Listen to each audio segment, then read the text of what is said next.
बड़ी खबर आ रही है। भारत के खिलाफ ट्रूडो के आरोपों से श्रीलंका भड़का। श्रीलंका के विदेश मंत्री अली साबरी ने कहा है कि कनाडा आतंकियों के लिए सुरक्षित ठिकाना बन गया है। ट्रूडो ने बिना सबूत भारत पर लगाया आरोप। यह कहा है अली साबरी ने, बिना किसी आधार के आरोप ठीक नहीं। Yeah, we have always suffered, and some of the terrorists have found safe haven in Canada. Canadian Prime Minister has this way of just coming out with some outrageous allegations without any supporting proof. The same thing they did for Sri Lanka, a terrible, total lie about saying that Sri Lanka had a genocide. Everybody knows there was no genocide in our country. And I saw yesterday he had gone and given a rousing welcome to somebody who have associated with the Nazis in the past on the Second World War. So this is questionable, and we have dealt it in the past. We have categorically rejected those outrageous allegations. So I'm not surprised that sometime Prime Minister Trudeau comes out with outrageous, unsubstantiated allegations.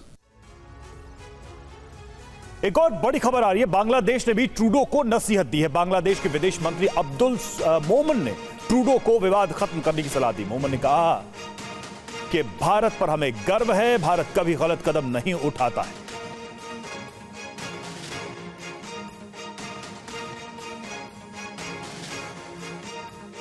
I think it is very sad. I don't know the detail of it, so I cannot make any comment. But we believe, we are very proud of India because they don't do immature things. We have a very solid relationship with India, and these are based on values and principles. So this is a sad episode. I hope this should end up amicably. तो एक तरफ जहां कई देशों से भारत को साथ मिल रहा है, वहीं कनाडा के पीएम ट्रूडो घर और बाहर दोनों तरफ बुरी तरह से फंसते नजर आ रहे हैं। रिपोर्टिंग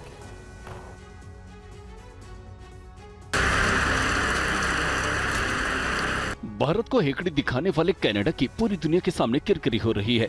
कनाडा की संसद में स्पीकर ने हिटलर के एक सैनिक को युद्ध के नायक के तौर पर सम्मानित किया। कनाडा की इस हरकत से रूस और इजराइल जैसे देश नाराज हो गए हैं। कनाडा की संसद हाउस ऑफ कॉमन्स में 98 साल के यारोस्लाव हुंका का सम्मान किया गया। पूर्व नाजी सैनिक हुंका को वॉर हीरो बताकर महामंडित किया गया। सांसदों ने हुंका को 2 बार स्टैंडिंग ओवेशन दी। इस दौरान कनाडा के प्रधानमंत्री जस्टिन ट्रूडो भी संसद में मौजूद थे। हिटलर के सैनिक को सम्मानित करने पर रूस और इजराइल ने उनसे जवाब तलब कर लिया है। वहीं इस मुद्दे पर कनाडा में विपक्षी दल भी ट्रूडो को घेर रहे हैं। जैसे ही वीडियो बाहर आया, पूरी दुनिया में कनाडा की किरकिरी होने लगी। विपक्षी नेता पियरे पोइलिवरे ने ट्रूडो के खिलाफ मोर्चा खोल दिया। उन्होंने इसे भयावह गलती बताया। ये जस्टिन ट्रूडो के फैसले में एक भयावह त्रुटि है। ट्रूडो को व्यक्तिगत रूप से माफी मांगनी चाहिए और दूसरों पर दोष लगाने से बचना चाहिए, जैसा वो हमेशा करते हैं। एक और बड़ी खबर है। खालिस्तानी आतंकी गुरपत पंत पन्नू पर नया डोजियर तैयार किया गया है। इससे पन्नू की भारत विरोधी साजिश की एक और परत खुल गई है। विदेश में बैठकर भारत के खिलाफ साजिश। खालिस्तानी आतंकी पन्नू को बेनकाब करने के लिए भारत ने नया डोजियर तैयार किया है। डोजियर से पता चलता है कि पन्नू सिर्फ खालिस्तान नहीं बल्कि मुस्लिम देश बनाने की भी साजिश रच रहा है। डोजियर में पन्नू कैसे भारत के टुकड़े करना चाहता है, उस प्लानिंग की पूरी खुफिया रिपोर्ट है। नए डोजियर के मुताबिक पन्नू पर पूरे देश में 16 केस दर्ज हैं। दिल्ली, पंजाब, हिमाचल प्रदेश, हरियाणा और उत्तराखंड में खालिस्तानी मूवमेंट को लेकर उस पर ये केस दर्ज किए गए हैं। डोजियर के मुताबिक पन्नू अलगाववादी संगठन सिख फॉर जस्टिस का प्रमुख है। पंजाब को भारत से अलग करने की मांग करता रहता है। 7 जुलाई 2022 को गृह मंत्रालय ने उसे आतंकी घोषित कर दिया था। पन्नू भारत को अलग अलग टुकड़ों में बांटकर कई देश बनाना चाहता है। वो धार्मिक आधार पर विभाजन चाहता है। इसके अलावा वो कश्मीर के लोगों को भी रेडिकलाइज कर रहा है, जिससे भारत को अलग किया जा सके। अकेले यूएपीए कानून के तहत आतंकी पन्नू पर देश में 9 मामले दर्ज हैं।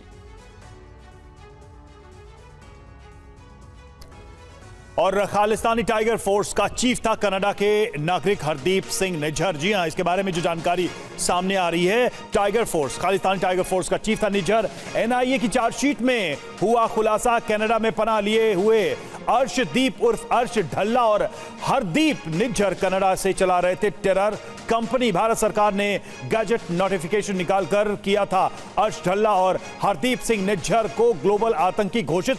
भारत सरकार ने गैजेट नोटिफिकेशन SO 105E निकालकर कनाडा में बैठे हुए अर्शदीप उर्फ अर्श ढल्ला को किया था खालिस्तान टाइगर फोर्स का आतंकी घोषित। नोटिफिकेशन में सरकार ने बताया कि अर्शदीप उर्फ अर्श ढल्ला कनाडा में रहकर target killing, extortion, terror funding, हत्या की कोशिश, अलग अलग समुदायों में नफरत फैलाना और पंजाब के लोगों में दहशत फैलाने में लगा हुआ था। जितेंद्र हमारे साथ जुड़े हुए हैं। जितेंद्र, पूरी तरह से भारत ने प्रमाण रखे थे और यह भी बताया था अपने नोटिफिकेशन में कि किस किस तरीके से ये अपनी टेरर एक्टिविटीज में, क्रिमिनल एक्टिविटीज में काम कर रहे हैं कनाडा से।